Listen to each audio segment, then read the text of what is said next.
A propaganda opportunity for terrorists, the government's new attack on Donald Trump's immigration ban. 3 days ago, the Prime Minister refused to condemn it. Now the Home Secretary admits it could backfire. ISIL and Daesh will use any opportunity they can to make difficulties to create the environment that they want to radicalise people, to bring them over to their side. So it is a propaganda opportunity for them, potentially. In the US, you're fired. Trump sacks America's top lawyer because she disagreed with the ban. Also tonight, MPs are told the eyes of the nation are on you as they debate the bill that will trigger Brexit. Ending the silent epidemic of loneliness which affects 9 million Britons. And Smart is turning 2D to 3D. my 3D TV was the future once, now it's the past.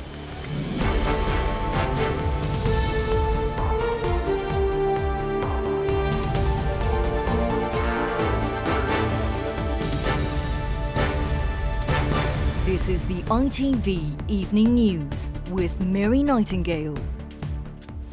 Good evening. The Home Secretary today condemned President Trump's controversial travel ban, saying it provided a propaganda opportunity for so-called Islamic State. Amber Rudd called the policy divisive and said terrorists could use it to radicalise people. It's the strongest criticism yet by the British government. On Saturday, the Prime Minister had refused to denounce it. Our Deputy Political Editor, Chris Shipp, has our first report tonight. Since she left the White House on Friday, you can't say that Theresa May's response to President Trump's travel ban has been consistent. But we since had a petition, a pretty big one, and protests, also pretty big. And this afternoon, the Home Secretary issued the strongest condemnation yet of the US order. We disagree with the ban and that we have said that it is divisive, it is wrong. Calling it divisive and wrong wasn't new, but what came next was. She said it was helping the terror group IS, also known as Daesh. I mean, ISIL and Daesh will use any opportunity they can to make difficulties to create the environment that they want to radicalise people, to bring them over to their side. So it is a propaganda opportunity for them, potentially. That is, to put it mildly, a significant change from where we were on Saturday. At a press conference in Turkey, the Prime Minister first ignored questions, then she gave this neutral response. Well, the United States is responsible for the United States policy on refugees. After she's flown home, Downing Street said it disagreed with the travel ban. Then in Dublin last night, we had something else. The UK takes a different approach. You know, I was Home Secretary for 6 years. At no stage did I introduce those sorts of arrangements. But at no point has the Prime Minister, like her Home Secretary, claimed the Trump ban was helping terrorists. This ban could also be exploited as propaganda by extremists, by exactly the people that we want to work internationally to stop. I think it would have been better if the Prime Minister and the Foreign Secretary had also recognised that earlier. The state visit by Donald Trump is still on, even though the petition calling for it to be downgraded now has 1.7 million signatures. The Queen, who hosted President Obama in 2011, authorised the request from Theresa May. No date has been announced for Mr. Trump's visit, but clearly later rather than earlier in the year must surely be a safe bet. We've invited him and we should go ahead with it because it's a state visit of the President of the United States, and as far as I'm concerned we must stick to that and not move 1 inch. The Home Secretary was in Cabinet this morning. Amber Rudd may well get called back into number 10 tonight.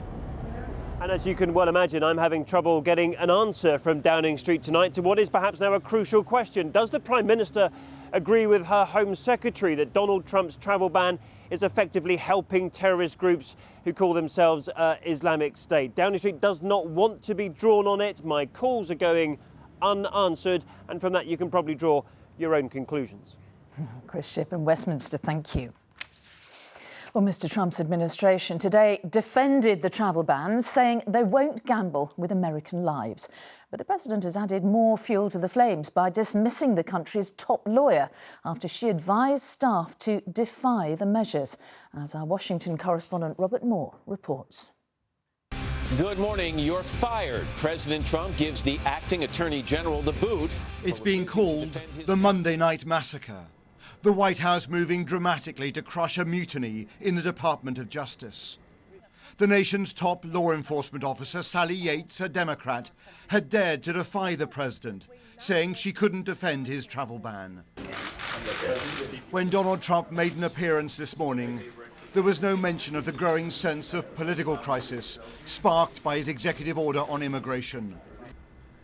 But on Capitol Hill, it was a different story. No to racism, no to the ban on refugees. A lone protester dragged from a congressional committee as Democrats hailed Yates as a martyr to the law and the Constitution. The president's decision to fire Acting Attorney General Sally Yates is shameful. His accusation that she betrayed the Department of Justice is dangerous. But in the last hour, it's become abundantly clear the executive order banning all refugees for 3 months and all visitors from 7 countries for 4 months will not be reversed. We cannot gamble with American lives. I will not gamble with American lives. These orders are a matter of national security. No hate, no fear. Refugees are welcome here. No hate. Overnight, outside the nation's highest court, Democrats tried to mobilize opposition to the president, claiming Trump's actions are both illegal and counterproductive. What Trump has done is give ammunition to the jihadists all over the world. Into this feverish atmosphere, Trump will tonight make his next big decision, almost certainly triggering an epic congressional showdown. As if the political tensions are not high enough, an announcement is imminent from the White House on a Supreme Court nominee, a move that will undoubtedly escalate the partisan warfare here. Donald Trump is conducting himself as if it's business as usual. But just 11 days into his presidency, and the entire White House team is facing ferocious criticism at home and abroad. Robert Moore, ITV News, Washington. Well, one of those stopped from entering the United States is a young Iraqi woman called Marwa. She was travelling to Florida to meet her fiancé, who works as an interpreter for the US Army. Marwa was told if she didn't return home, then she would be jailed. Well, now back in Iraq, she explained to our senior international correspondent John Irvine that her life is now on hold. At 3 o'clock this morning, a disconsolate Marwa landed back in Iraq. She's alone in the world. Her parents are trapped in Mosul. Her fiancé is in Florida. On Saturday, she flew into New York's JFK on her way to marry him. Also Iraqi, he worked as an interpreter for the US Army here before emigrating to the States 3 years ago. Hoping to spend the rest of her life in America, Marwa was deported within hours of touching down. They told me either you go back to Iraq or you'll face 2 years in jail in the United States if you stay. I was a girl on my own. I was afraid. So I told them, send me back to Iraq. President Trump had issued his executive ban while she was over the Atlantic. Her visa was cancelled and documents were quickly signed by a frightened Marwa. The first stated, I request to withdraw my application for admission and return abroad. She claims she told Homeland Security she was from Mosul before another piece of paper posed the question, do you have any fear or concern about being returned to your home country? The young woman from Mosul, the world's most dangerous city, replied, no, and acknowledged, this statement is a full, true and correct record of my interrogation. I was confused by their questions. I didn't know whether to say yes or no. Separated from the people she loves by war here and a presidential decree over there, Marwa has no idea what lies ahead. John Irvine, ITV News in northern Iraq. OK, so let's go straight back to our Washington correspondent, Robert Moore. Now, Robert, as you've explained in your report, Donald Trump is under enormous pressure, but there is no real threat to his presidency. No, that's absolutely right. Despite all the dramas here on the Hill, no risk at all. You know, his advisors are circling the wagons around President Trump in the White House. No suggestion whatsoever that his core constituency in the heartland is deserting him. And here on Capitol Hill, the Speaker of the House, Paul Ryan, saying, yes, the rollout of that executive order was a bit chaotic, but there's no problem in principle, he said. And of course, the Conservative base absolutely thrilled at the imminent prospect of a Supreme Court picked. But Mary, there are massive questions still about decision-making inside the White House. The Secretary of Defense, the Secretary of Homeland Security reportedly knowing nothing about the executive order ahead of time. And we've got this extraordinary letter from 100 former government officials essentially calling for the government machine to frustrate President Trump, which is really pretty remarkable. It seems to be something close to a call for an administrative mutiny. Robert Moore in Washington, thank you. Well, here, the Brexit Secretary has warned MPs that the eyes of the nation are on them as they debate whether or not to trigger the start of exit negotiations with the EU. David Davis said they must honour the will of the British people and allow it through. Well, our political correspondent Emily Morgan is in the House of Commons. Now, he also spoke of difficult decisions for many, Emily.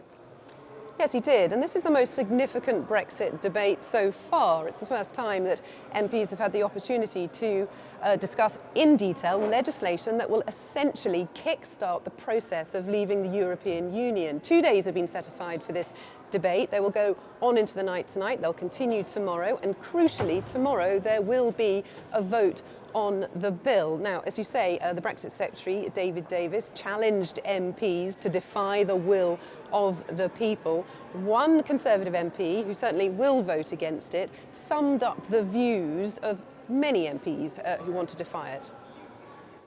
I personally shall be voting with my conscience content in this vote. And when we see what unfolds hereafter as we leave the European Union, I hope the consciences of other members of Parliament remain equally content.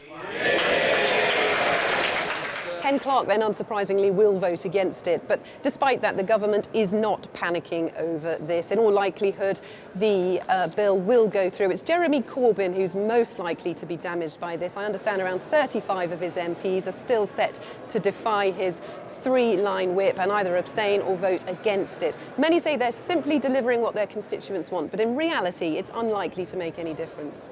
OK, Emily Morgan in the Commons, thank you.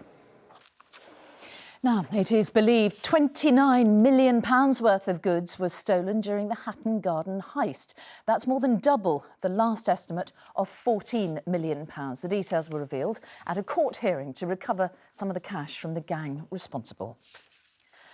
A mother of two has been found not guilty of encouraging her boyfriend to shoot a toddler in the head to stop him crying. Emma Horseman was cleared of inflicting grievous bodily harm on the child at her home in Bristol last July. 18-month-old Harry Studley survived, but was blinded in one eye and suffers daily seizures. From the court, Rupert Evelyn reports. The airgun pellet has still not been removed from Harry Studley's head. He's lucky to be alive and still bears the scars of his ordeal, his head swollen as a result of his injuries. He was 18 months old when, visiting a neighbour's flat with his mother in Bristol last July, he was shot in the head. Jordan Walters pulled the trigger. It was alleged that he did so after his fiancée, Emma Horseman, told him to frighten the crying toddler, to shut him up. The 3-foot-long air rifle was used by Walters for killing rabbits. He got it out in the kitchen to clean it when he shot the little boy. In tears, Emma Horseman told the jury today that she'd never told her boyfriend to fire the weapon. She said the first time she realised that Harry had been shot was when she saw him bleeding. Horseman was found not guilty of aiding and abetting to inflict grievous bodily harm. Her boyfriend had previously admitted to GBH. Harry Studley's family left court today without offering a reaction to the verdict. Their priority is with their son, who still suffers several seizures a day as he continues his slow journey of rehabilitation. Rupert Evelyn, ITV News, Bristol. Still to come on the ITV Evening News, the family of the murdered MP Jo Cox lead a new campaign against loneliness. And why the spectacle of 3D TV will soon be consigned to history. Those stories and more after the break. Join me then.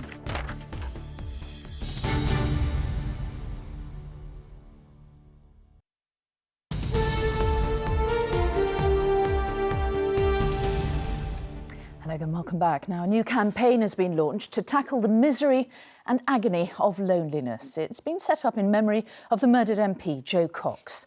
Her husband, sister and fellow MPs are all involved. In the UK, more than half of those aged 75 and over live alone. 17% are in contact with family and friends less than once a week.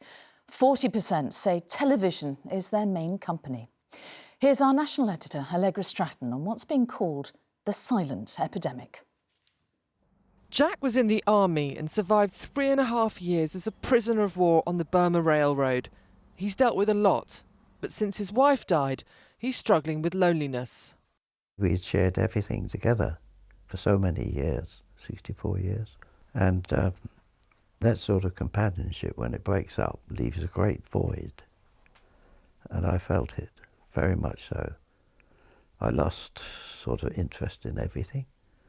I didn't like to draw the curtains at night. I didn't like to go to bed at night. At the House of Commons, the start of a cross-party commission on loneliness. Set up by the late Jo Cox before her murder last June, it was formally launched today by her sister Kim. Together, the pair had direct experience of loneliness. When Jo went away to university, to Cambridge, it was hard. It was really hard for both of us. So I was up in Yorkshire, really sad. And Jo was down there having a difficult time, and we would talk a lot, sort of late into the night. And we were lonely. You know, we were lonely, but you feel embarrassed saying that. But we were, you know, we really missed each other. There's a stigma attached, isn't there? And actually, also, just because you're lonely, it's not about having friends or not having friends. You can feel lonely for lots of different reasons. And I was lonely because obviously I missed my sister. God, excuse me. But so there's lots of reasons. It's not just about being on your own. And for Jack too, even though he paints, writes music and poetry, the loneliness still gets to him. You can sink into a pit of despair, really. You just got to pull yourself out of it. With a bit of outside help, even a phone call, that helps. What else might help in tackling loneliness, whatever age it strikes? The Jo Cox Commission hopes to tell us by the end of the year. Allegra Stratton, ITV News. The average price of petrol has risen to £1.20 per litre. Filling up a typical family-sized car now costs £10 more than it did in March last year. Diesel is also at its most expensive since December 2014. Now, when the first 3D TVs went on sale almost 7 years ago, we were told that they were the future. Millions of us bought them and even battled with those awkward glasses, and even the Queen gave it a try. But they didn't catch on. Rebecca Barry reports on why 3D was a switch off. It was meant to bring a whole new dimension to the way we watch TV. 3D glasses. Blurring the boundaries of reality with action that leaps from the screen. Instead, it seems 3D TV has been a flop. How smart is your 3D? Manufacturers have pulled the plug, and there'll be no more 3D TVs launched by any of the major brands. 3D TV was probably flawed at the start because watching TV at home is very different to the cinema. It's a communal experience. You want to talk about the X Factor and shows like Britain's Got Talent together as a family or a couple. And if you're putting on some glasses to do that, then you won't get that experience. You feel isolated. Even the Queen gave it a go. Her 2012 Christmas Day message was in 3D, but it failed to get audiences excited. The problem's been a lack of demand, with consumers not that keen on sitting on their sofas at home in their living room, wearing a pair of these to watch TV. And it's not the first time technologies proved disappointing. In the 80s, Betamax video went head-to-head with VHS and lost. The electric tricycle, the Sinclair C5, fell short of expectations, and Sony mini-discs were designed to replace cassette tapes, all now consigned to the technology scrap heap. In 2009, the film Avatar was a pioneer for 3D technology, but the content was never as good on TV and it failed to take off. 3D TV was once hailed as the future of home entertainment. Now it's relegated to the history books. Rebecca Barry, ITV News. And finally tonight, Olympic legend Ron Hill has taken a day off for the first time in 52 years. The 78-year-old who competed at Tokyo and Munich has run at least a mile a day since 1964. He's covered more than 160,000 miles. But after noticing a pain in his chest, he decided to stop, although he does hope to hit the roads of Lancashire again soon. And that's all for now. Julie's here with news at 10. But from me and all the team, have a great evening. Bye-bye.